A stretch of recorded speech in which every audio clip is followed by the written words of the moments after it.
مساء الفل عليكم. ايه الاخبار؟ كله تمام؟ حلقة جديدة من في الرحلة. طيب عندنا تحدي ايه النهاردة يا نرمين؟ هنستعد ازاي للرحلة؟ هنعمل ايه؟ بصوا يا جماعة، لما هنيجي نطلع الرحلة ونبتدي الطريق اللي احنا اتعلمنا قبل كده، هنستمتع بقى بالطريق وتعلمنا شوية حاجات، وهنقابل منقذ وضحية وحاجات كده. هنقابل زملائنا في الرحلة، حقيقة هنقابل بعض من الزملاء اللي فيهم من الأساتذة، هتكون ناس لطيفة وظريفة بمعيارك اللي هتساعدك واللي الله هنحب معاهم الرحلة ونمشي معاهم. وهنقابل ناس تانية مش على مزاجنا، مش على هوانا كده. هنقابل ناس نستغربها، ايه ده؟ هم ازاي بيعملوا كده؟ ايه ده؟ هم ازاي مستحملين نفسهم؟ ايه ده؟ هم ازاي بيناموا بالليل، بيعرفوا يناموا وهم بيعملوا كده؟ ايه ده؟ هنقابل ناس خير اللهم اجعله خير، هي مختلفة عننا تماما. طيب علشان نعرف نعيش بقى الرحلة ونستمتع بيها ونعيش الحياة ونسهلها على نفسنا قبل ما نسهلها على الناس، محتاجين نتعلم حاجات مهمة كده. أول حاجة محتاجين نتعلم التقبل. بمعنى إيه؟ أنا يا جماعة شغلي علمني أشوف الناس من جوه. يعني مش دايما اللي ظاهر من بره صفات مريعة، ناس صعبة. شغلي بيخليني دايما أدخل جوه الناس، مش دايما اللي جوه زي اللي بره. يعني هديكم مثلا مثال، واحدة ممكن كنت أعرفها، يعني جات لي مرة وبتحكي لي قصتها.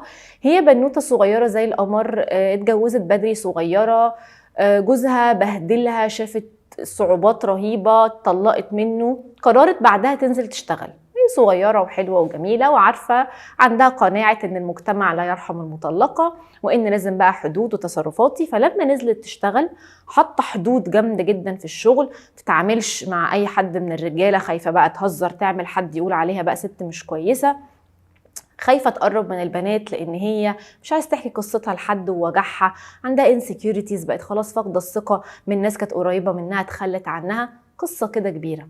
فالناس شافتها ازاي؟ مغرورة، تنكة، شايفة نفسها بالروية. طبعا ليه حق يطلقها، هو في راجل يستحمل واحدة ست بالروية كده؟ وبصوا بتعمل ازاي، دي راجل اصلا. الناس حكمت عليها من اللي هم شايفينه بره، بس الناس مش شايفين الضعف اللي جواها. فاكرين القصة اللي حكيناها قبل كده، الراجل اللي كانت مراته شايفاه ازاي انت مش بني ادم، بس لما دخلنا جواه لقيناه طفل موجوع.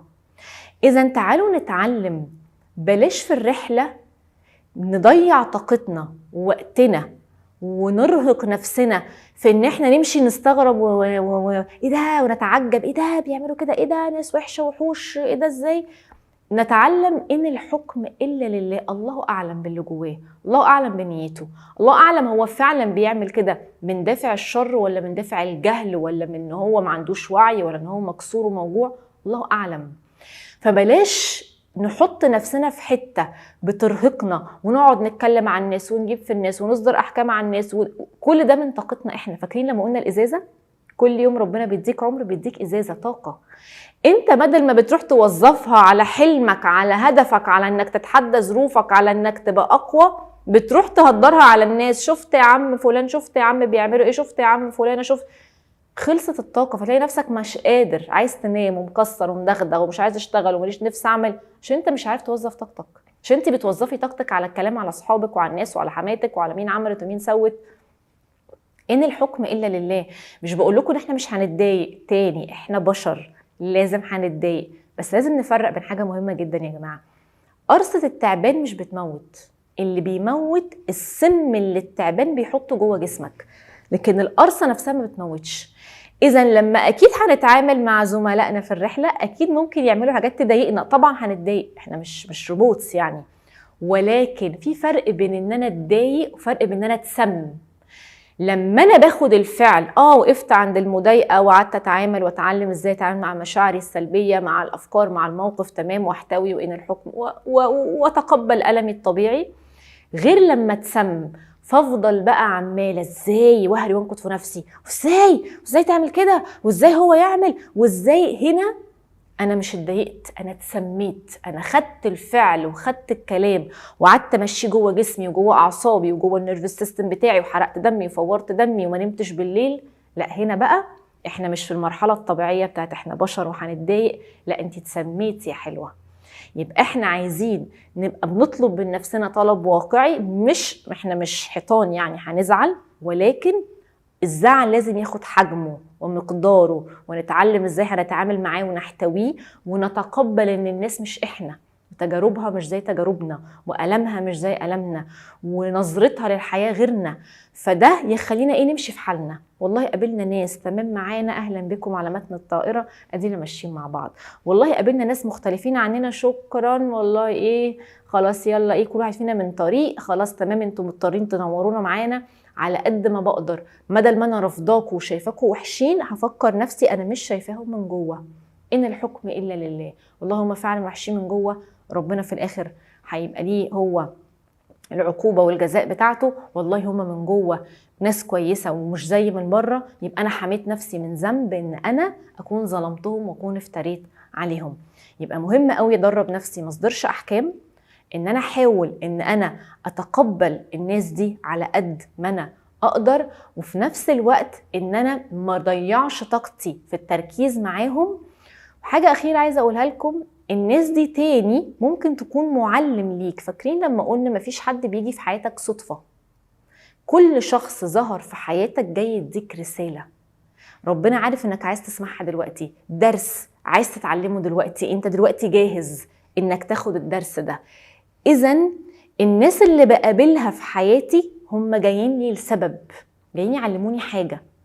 فتاني بدل ما انت بترهق نفسك برضو لما تلاقي في ناس يعني بتعمل حاجات غريبة ودايما بتطلع لي، انا مش عارف ليه نرمين دايما بقابل نوع المديرين ده في حياتي، انا مش عارفة ليه نرمين دايما بقابل النوع ده من الرجالة في حياتي، ليه يا رب كل العرسان تقدم لي بتكون كده ليه؟ لما تلاقي باترن عمال يتكرر تكرار، يبقى ربنا عمال بيبعت لي النموذج ده، باترن ده بيتكرر عشان يعلمك درس، عشان يعلمك حاجة، يديك رسالة. فهمت الرسالة من أول مرة؟ شكرا، اسحب يا ابني الناس دي من حياته، خلاص نجيب ناس تانية.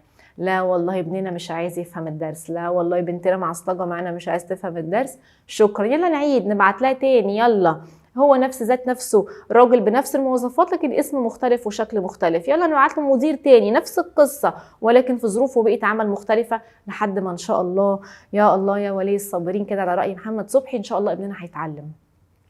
يبقى تاني خلوا برضو عينكم كده على الناس اللي بتظهر في حياتكم في الرحلة بتاعتكم. يا ترى انا قابلت ليه الشخص ده؟ يا ترى انا قابلت ليه فلانة؟ ايه اللي ربنا عايز يوصله لي؟ ايه الدرس؟ علشان بدل ما تكون الناس دي سبب بيسحب كده طاقتنا وتركيزنا وبيشتتنا عن الهدف بتاعنا، لا احنا مركزين في هدفنا، ولكن برضو بناخد learning lessons كده، دروس كده وعبر كده من الناس وبنستفيد منها علشان تساعدنا نوصل اللي احنا عايزينه. اتفقنا ماشيين مع بعض تمام وكله تمام ان شاء الله يا رب يبقى كله تمام. بشكركم جدا على وقتكم وان انتوا بتتابعوني، وبشكركم على كل حاجة حلوة بتكتبوها لي ودعمكم وتشجيعكم، وان شاء الله مكملين مع بعض في الرحلة. اشوفكم الحلقة الجاية ان شاء الله.